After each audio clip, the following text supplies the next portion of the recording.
अरे भाई कुछ खाने का गिरा है। अरे ये तो चिकन कबाब है यार। भाई खाने में मजा आ जाएगा।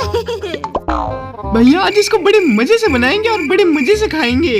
बाकी मैं लाल मिर्च काट देता हूँ, तू हरी मिर्च को काट भाई। हाँ भाई आज चिकन कबाब खाएंगे। ससुराल गेंदा फूल। अरे मेरा कबाब कहाँ गया यार? लगता है रास्ते में गिर गया। भाई चोमू कबाब तैयार है, अब चावल के साथ इसको खाएंगे।